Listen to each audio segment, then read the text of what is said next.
Donc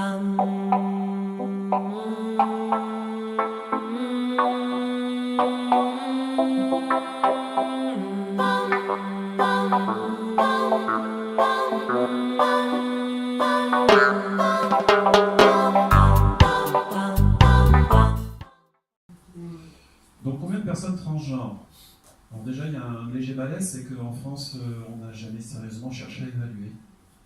Pourquoi? J'en sais rien. Mais c'est comme ça. Bon, d'accord, France, mais ailleurs. Allons voir ailleurs. Reste du monde, qui a cherché à faire des évaluations? Alors on trouve les USA, pays de M. Trump. Mais il y a quand même des endroits aux USA, je vais afficher la source aussi, comme ça vous verrez tout de suite, qui est à l'origine de ces évaluations. Donc en l'occurrence, il s'agit de l'université d'UCLA, en Californie, Los Angeles, et un institut qui s'appelle le Williams Institute. Donc qu'est-ce que cette université a tenté de faire? En fait, ils se sont appuyés sur des sondages qui ont lieu tous les ans aux États-Unis sur la santé, voilà, qui adressent tous les États des États-Unis. Et dans certains des États, ils ont inclus des questions par rapport à la transidentité, pas dans tous, malheureusement. Donc après, ils font des extrapolations pour avoir des chiffrages nationaux, des USA.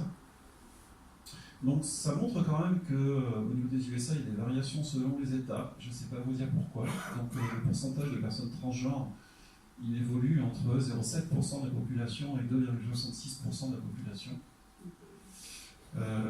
Donc c'est quand même un écart assez important.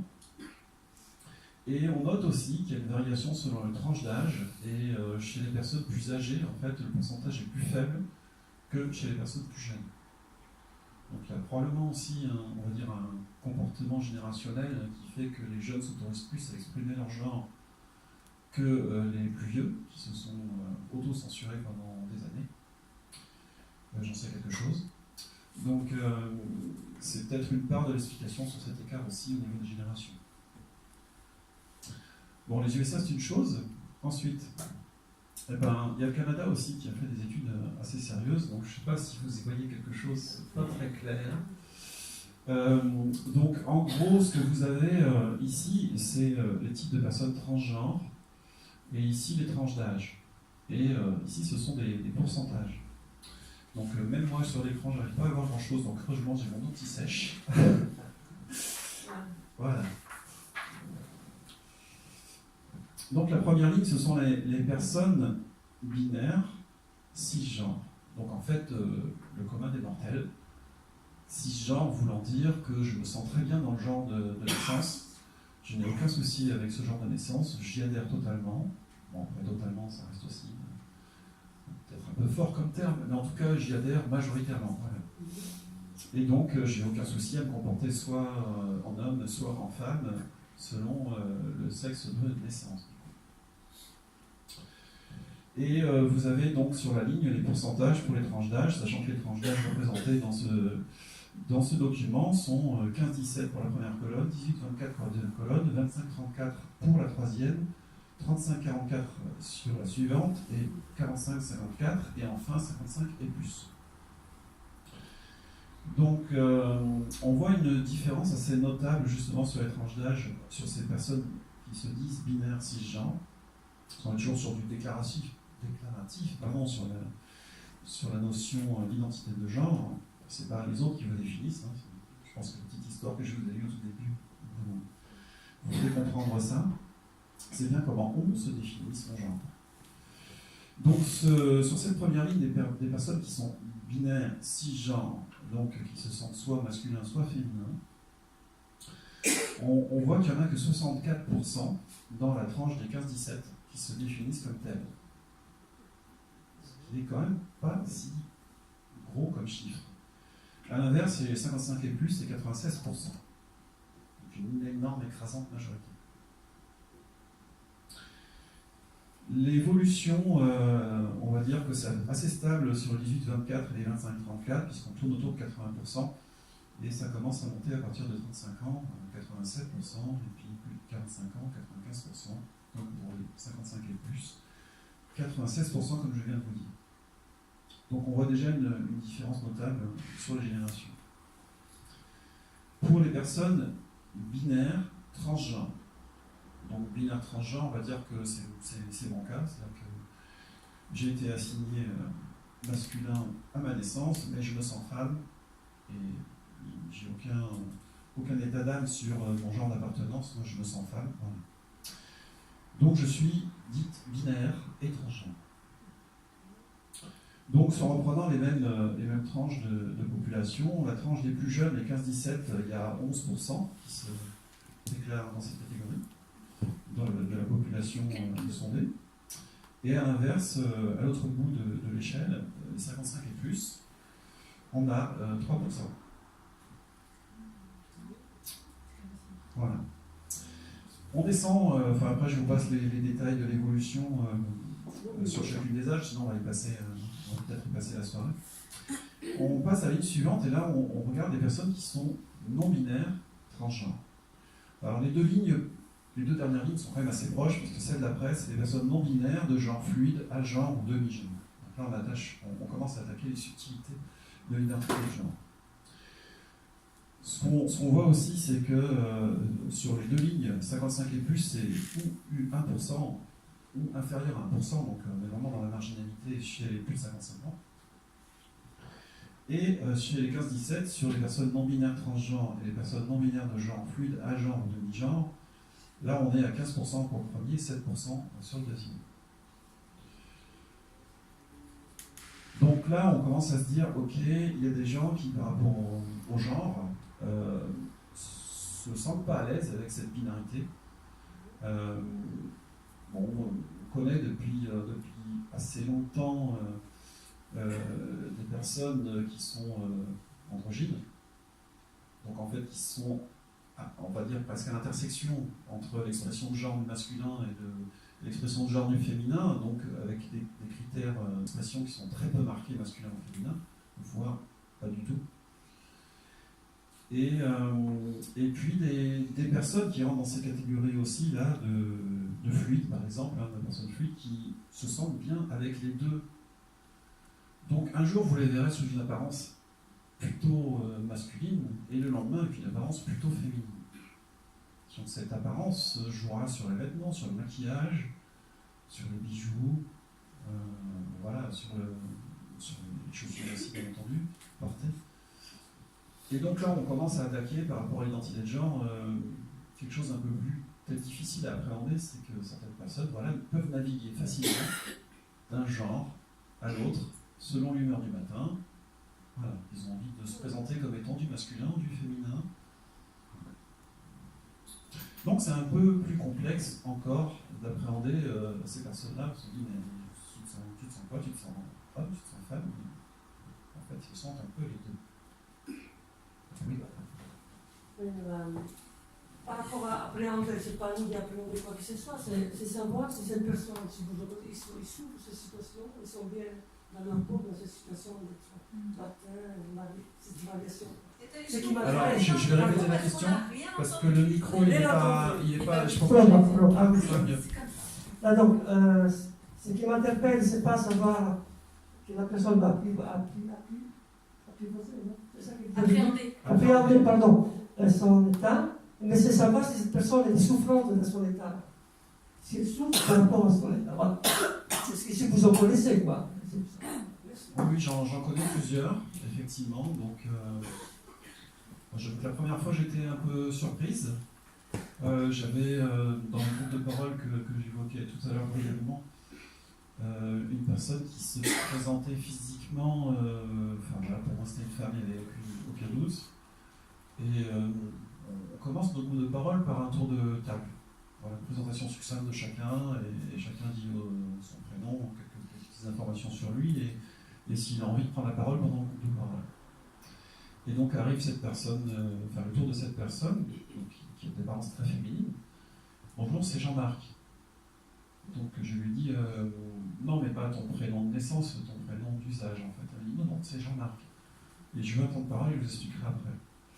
Donc quand cette personne a eu son temps de parole, en fait, elle nous a dit, quand j'ai commencé à expérimenter le genre féminin, c'est-à-dire à prendre le risque, on va dire, de m'habiller dans le genre féminin, je me suis aperçu que j'ai pensé à prendre un prénom féminin au moment où j'étais en mode féminin.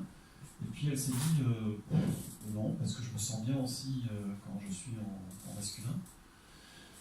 Et donc je ne vois pas pourquoi je changerais d'identité, on va dire d'état civil, on va dire ça comme ça, en tout cas d'usage, parce que je suis sous une apparence féminine. Et en gros, elle est passée par une phase avant d'arriver vraiment à du féminin très marqué. Elle est passée par une phase de. Zut, je sais pas le terme. Tu t'as mis tout en noir avec des vêtements. Gothique. Gothique, voilà, excusez-moi. Merci Thérèse. Donc par une phase gothique, parce que les vêtements gothiques, ils sont justement, pour certains, pas très typés masculin-féminin, et donc ça lui a permis d'introduire quelques vêtements féminins, et elle est allée travailler comme ça. Ça s'est bien passé. Et donc elle est passée après une expérimentation, un jour je suis en homme, un jour je suis en femme. Et ses collègues de travail, pas de souci. Donc en fait elle est très bien dans sa vie courante, y compris professionnelle, en endossant, on va dire, les identités masculines et féminines. Donc c'était la première personne que j'ai rencontrée comme ça, donc fluide, on va dire, sur les deux genres. En anglais ça se dit gender fluid. Et j'en ai rencontré d'autres ensuite dans les groupes de parole. Donc la première fois j'étais scotché parce que personnellement moi je ne pouvais pas imaginer que c'était possible et qu'on pouvait se sentir bien en naviguant sur les deux genres. Parce que dans mon cas, c'était clair que je refusais le genre masculin, ça ne me correspondait pas du tout. Et voilà. Donc j'en ai rencontré d'autres et à chaque fois visiblement je se sens très bien comme ça. Après, on peut peut-être aborder aussi dans les discussions par rapport à une transparence sur comment vivent les personnes transgenres. Il faut quand même avoir dans sa tête une certaine sérénité par rapport à qui on est pour éventuellement affronter le regard des gens. Et ça, c'est sûr. Donc, le fait de se sentir bien, ça dépend aussi de est-ce qu'on est bien dans ses bottes, sûrement pas des bottes, voilà, bien droit dans ses bottes ou pas par rapport à qui on est. C'est essentiel. Et ça s'applique ça pas qu'à la transidentité, ça s'applique à plein de choses. Voilà, donc par rapport à cette étude du Canada qui est intéressante parce qu'elle introduit justement ces notions-là qui ne sont pas forcément dans les sondages américains aussi précis et qui montrent bien aussi que dans les jeunes générations, finalement, les personnes qui sont non-binaires, transgenres, ça commence à émerger aussi. Donc c'est à cet aspect-là intéressant. Donc ces sources-là, ça vient de la fondation Jasmin Roy du Canada.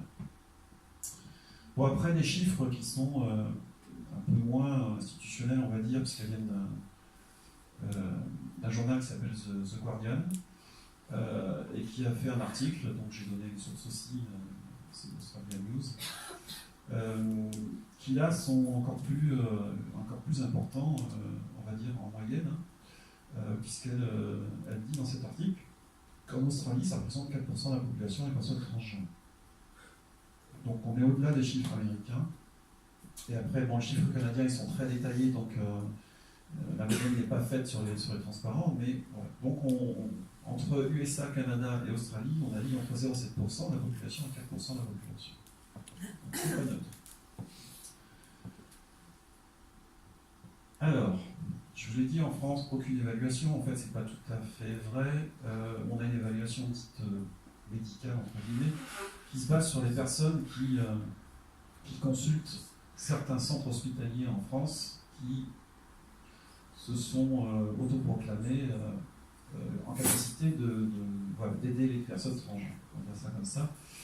On en parle un peu plus loin dans la transparence. Leur évaluation, qui date du début des années 2011, je crois, c'est une population de 15 000 personnes en France. Donc, bien entendu, c'est basé sur les personnes qui vont les consulter. On verra un peu plus tard que tout le monde ne va pas les consulter. Donc si on revient sur l'estimation de la population transgenre, en France, si on regarde les taux qui sont affichés ici, finalement, c'est pour ça que ça représente du monde. Entre 400 000 et 600 000 personnes. Donc bien loin des 15 000 qu'annoncent aujourd'hui certains organismes français. Sur ces 400 à 600 000 personnes, en fait, il y en a très peu qui sont out, donc qui ont fait leur coming out. Il y en a assez peu aussi qui expriment leur genre au quotidien. Et ça veut dire beaucoup d'intériorité sur l'identité de genre. Donc, on va le voir aussi un peu plus tard, mais potentiellement beaucoup de stress. Est-ce que vous avez des questions par rapport à ces aspects?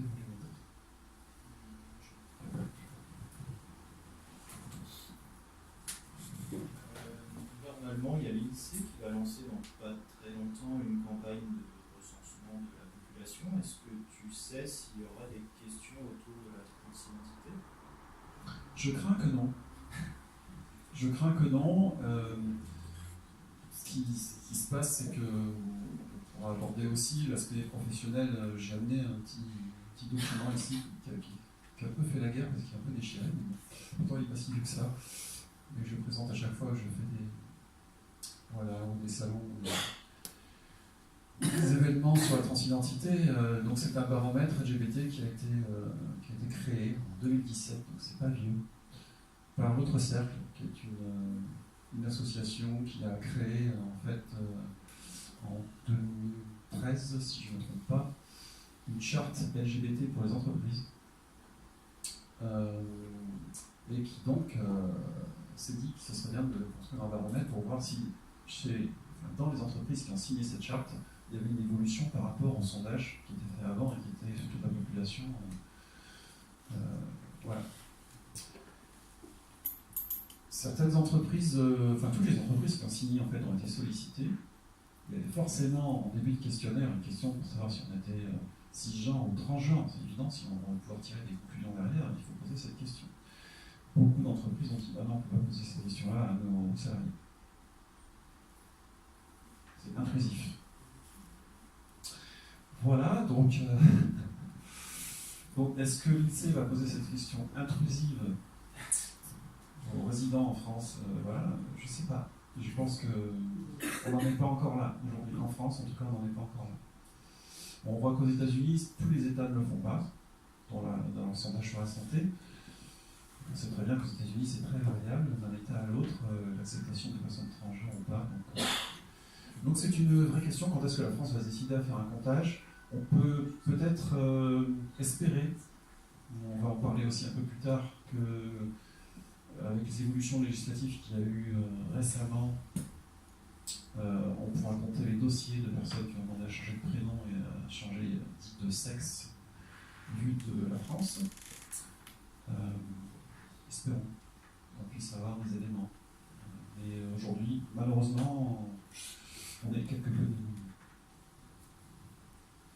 D'autres questions par rapport à ce que vous voulez dire?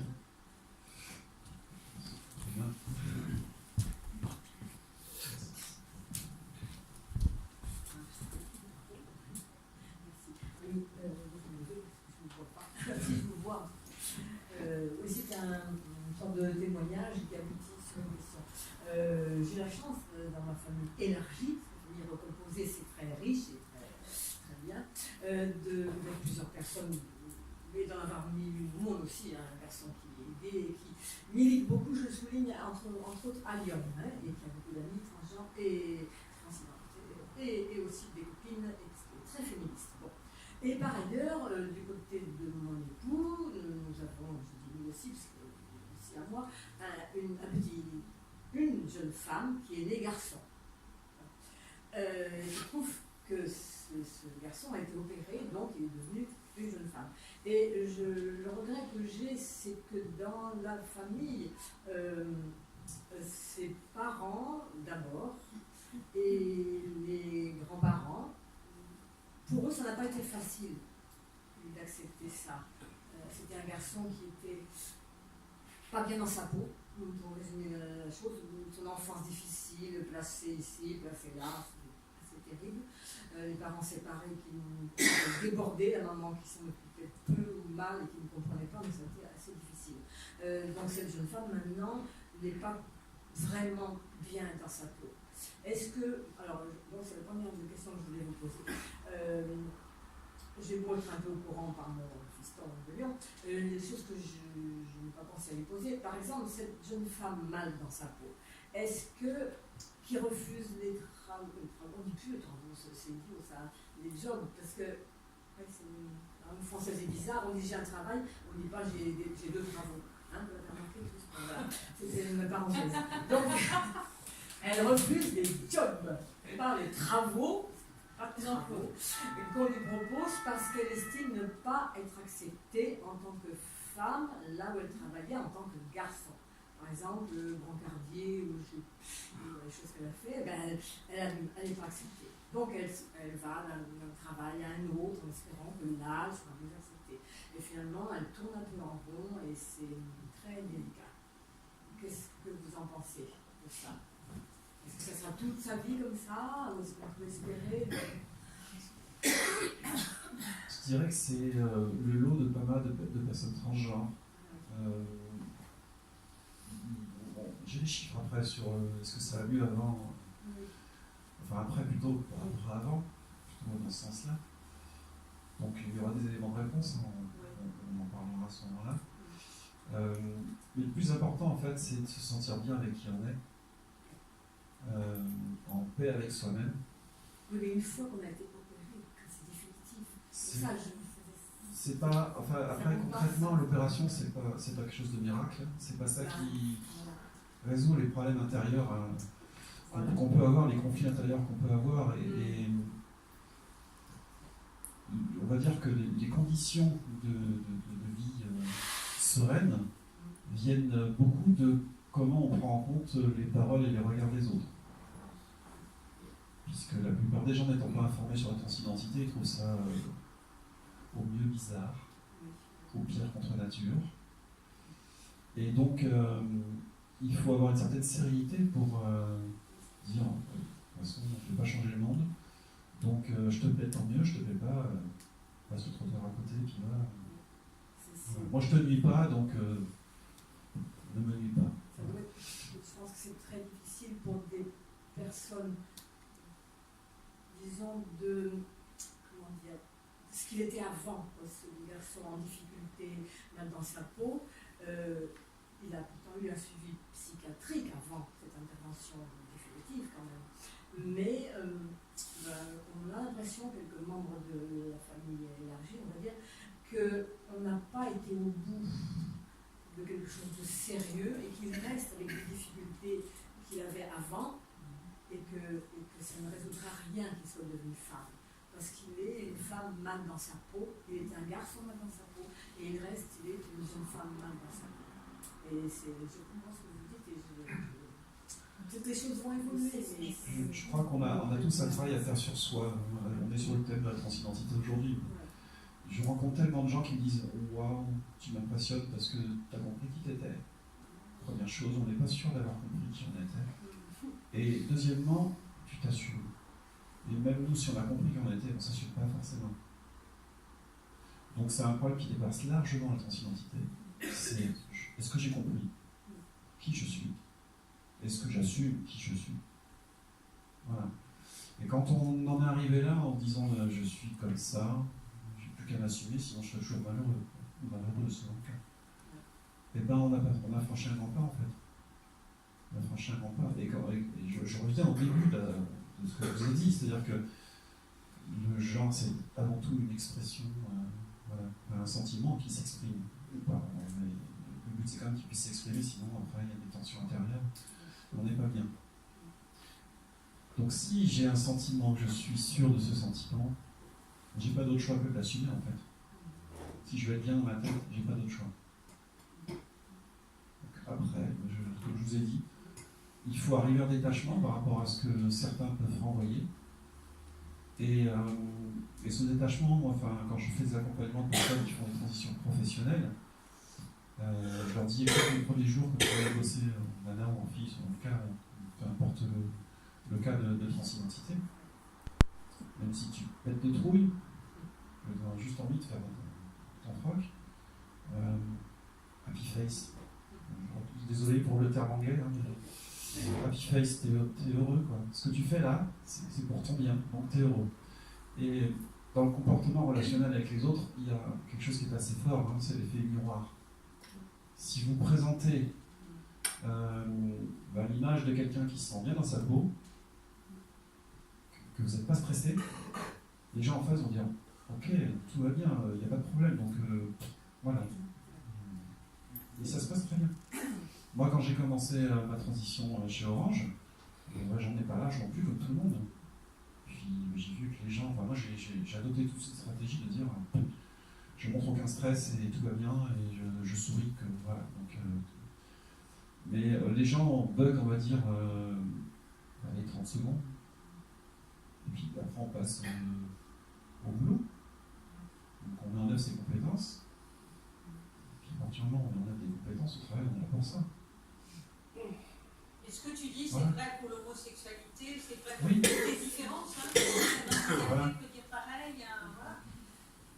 Donc le meilleur conseil à donner à ces personnes-là, c'est de dire bon ben, de toute façon, tu as fait un travail sur toi pendant des années, donc a priori tu es sûr de ton diagnostic. Je t'ai pas trompé, t'es bien cette personne-là. Pourquoi tu t'assumerais pas, puisque tu t'es compris, donc tu n'as plus qu'à t'assumer. Et puis après, tu adoptes dans ta relation aux autres une posture qui fait que voilà, ça va, t'es bien, t'es heureux. Il faut qu'elle soit bien aidée aussi. Alors après, pour ça, effectivement, Je peux me permettre de- oui, tu peux. Juste, je pense que cette jeune femme, son problème, c'est qu'elle n'a jamais trouvé sa place. C'est plus une question de place, parce que déjà, voilà, c'est une question de place, parce que déjà Même petite, avant. elle était petite, elle était valorisée. Donc c'est une question de place, donc c'est un problème de fond. Je ne pense pas que ce soit lié à la question de genre, mais plus à un problème de fond qu'il faut régler. Bon, après, on dira voilà. Après, pour en revenir sur le suivi psychiatrique, psychologique qu'ils ont pendant la transition, enfin quand ils sont accompagnés, c'est pas un travail de fond, c'est juste pour savoir s'ils font le bon choix. C'est juste pour évaluer si effectivement c'est pas un caprice en quelque sorte. Donc c'est pas un travail de fond. Hein. Voilà. Oui, c'est ça qui est dommage, parce qu'après. Voilà, faut aussi. Je pense qu'il faut qu'elle soit accompagnée, mais vraiment pour travailler sur son mal-être, mais son mal-être pas lié à son genre. Je pense que c'est beaucoup plus ancien que ça. Ouais. Je vous laisse la parole après, mais je vais juste justement rebondir sur ce que dit Thérèse. C'est évident que le rôle des psychologues et des psychiatres qui sont dans ces quelques structures qu'il y a en France qui permettent d'arriver jusqu'aux opérations sur des parcours officiels, leur but c'est de voir si vous ne vous trompez pas, puisqu'il y a des personnes qui se sentent mal dans leur peau et qui en fait mettent sur la transidentité le fait qu'ils se sentent mal dans leur peau et ça n'a rien à voir. Parmi les cas les plus courants, ça peut être justement, éventuellement, je vais prendre le cas d'une femme qui dit qu'elle se sent homme, mais qui en fait est lesbienne, et n'assume pas qu'elle est lesbienne, et pense qu'en donnant un homme, elle va passer dans le camp des hétéros, et que donc du coup tout va se régler. Là pour le coup, c'est une grossière erreur, c'est pas ça le problème. Il faut qu'elle assume qu'elle est lesbienne. Voilà, c'est le genre de choses que veulent détecter en fait les psychologues et les psychiatres de ces structures-là, et pas plus. Donc c'est évident qu'il y a besoin de travailler sur soi. Enfin, moi personnellement, je n'ai pas vu un psychiatre avant ma transition. J'ai vu une psychologue, et d'ailleurs je n'étais pas du tout allé la voir pour ça, j'étais allé la voir parce que mes relations sociales avec les gens devenaient intenables, je devenais de plus en plus irritable et que ça mettait en péril ma carrière professionnelle, on va dire ça comme ça, et ma vie personnelle aussi, ma relation avec mon ex-femme. Et je ne comprenais pas pourquoi je partais en vrille comme ça. Et avec le travail avec la psychologue, en fait, tout est remonté, et j'ai mis le doigt sur le problème de fond, en fait. Donc, le travail personnel sur le pourquoi je ne suis pas bien, il est à faire. Peut-être qu'il amène au diagnostic de transidentité, mais peut-être qu'il y a aussi d'autres choses. C'est peut-être le cas de cette personne-là. Il y a peut-être effectivement d'autres choses qu'il faut traiter et qui interfèrent avec le fait qu'elle puisse se sentir bien après une transition. Donc c'est pas une solution miracle non plus si on a accumulé tout un tas de difficultés dans la vie qu'on n'a pas réglées, le fait de faire la transition ne réglera pas tout. Même si il y a effectivement un problème de transidentité. Parce que les psychiatres, surtout là, on parle plutôt des psychiatres qui sont dans la structure spécialisée, dites spécialisées, officielles, pendant un certain temps refusaient de prendre en compte certaines personnes qui ont d'autres maladies psychiatriques. C'est pas, voilà, il fallait tout régler avant de faire la transition. En fait, ça n'a rien à voir, parce que peut-être qu'on ne réglera jamais les maladies psychiatriques, mais par contre, si on peut avoir un petit peu de mieux quand même parce qu'on fait une transition, parce qu'on se sent de l'autre genre, il n'y a pas de raison de s'en empêcher. Voilà, c'est peut-être aussi pour compléter un petit peu. Je vous laisse le micro du coup. En fait, c'est une réflexion, la mienne, c'est pas une question en fait. Par rapport à ce que tu as dit là, il faut apprendre pour comprendre ce qu'on est. Alors, les comprendre ce qu'on est, ça me sonne bizarre dans ma tête, tu vois. Alors, il faut d'abord, avant tout, s'accepter comme on est. C'est pas facile. Mais quand on se met dans la situation de vouloir comprendre ce qu'on est, on est dans une situation dans l'attente de quelque chose par rapport à une autre situation. Tu vois ce que je veux dire? Dans ma tête, c'est ça, mais après je m'efforce. Ça y va mieux. Tu vois ce que je veux dire? Qu'est-ce Que qu'on a à comprendre de nous? Par le fait qu'on est des êtres humains, indépendamment de comment on est. Je sais que c'est difficile dans cette société qui est homophobe, qui a des. Qu'est-ce qu'elle est? Quand même difficile. Mais à la base, par l'éducation de notre culture, on nous apprend à être quelque chose, à jouer un rôle, sans forcément apprendre à s'accepter ce qu'on est. Donc c'est ça que je voulais, moi ce que je voulais dire. En fait, on est vraiment pour apprendre à savoir qui on est sur un travail introspectif. Et introspectif, ça veut dire ne pas se baser sur ce que les autres disent de ce qu'on est, mais sur ce que nous on ressent de ce qu'on est. Donc ça marche sur plein de domaines, souvent aussi. Il y a des personnes qui deviennent, je dis n'importe quoi, notaires, ingénieurs, parce que les gens leur disent, et souvent c'est les parents, tu seras notaire, ou tu seras ingénieur, ou tu seras... Pour X raisons, soit parce qu'ils le sont eux-mêmes, soit parce qu'ils sont d'une condition sociale inférieure et considèrent que leur enfant ce sera bien s'il va sur ces métiers-là. En fait, à un moment, il faut se dire non, je vais arrêter de me comporter et de faire les choses parce que les autres me disent qu'il faut que je fasse ça. Et je vais me poser la question moi j'ai envie de quoi, je me sens comment, bien, voilà, c'est dans quelles conditions je me sens bien. Qu'est-ce qui fait que je serai aux commandes de ma vie et que ce ne soit pas les autres qui sont aux commandes de ma vie? Ouais, c'est ce genre de questions. Et comme je le dis, ça joue sur plein de choses, y compris le métier qu'on choisit, avec qui on a des relations, avec qui on se marie, avec... ça couvre beaucoup. Le champ, il est énorme. Donc voilà, ce travail d'introspection, il est là. C'est moi aux commandes de ma vie et non pas les autres aux commandes de ma vie. Donc c'est-à-dire que je me pose la question, mais je veux faire quoi de ma vie? Avec quoi je serai à l'aise, avec quoi je serai bien? Transidentité, c'est un petit aspect des choses. Voilà. Mais qui peut être extrêmement important pour la personne. Mais c'est un petit aspect des choses par rapport à tous ces genres d'éléments qu'il faut regarder par rapport à sa vie.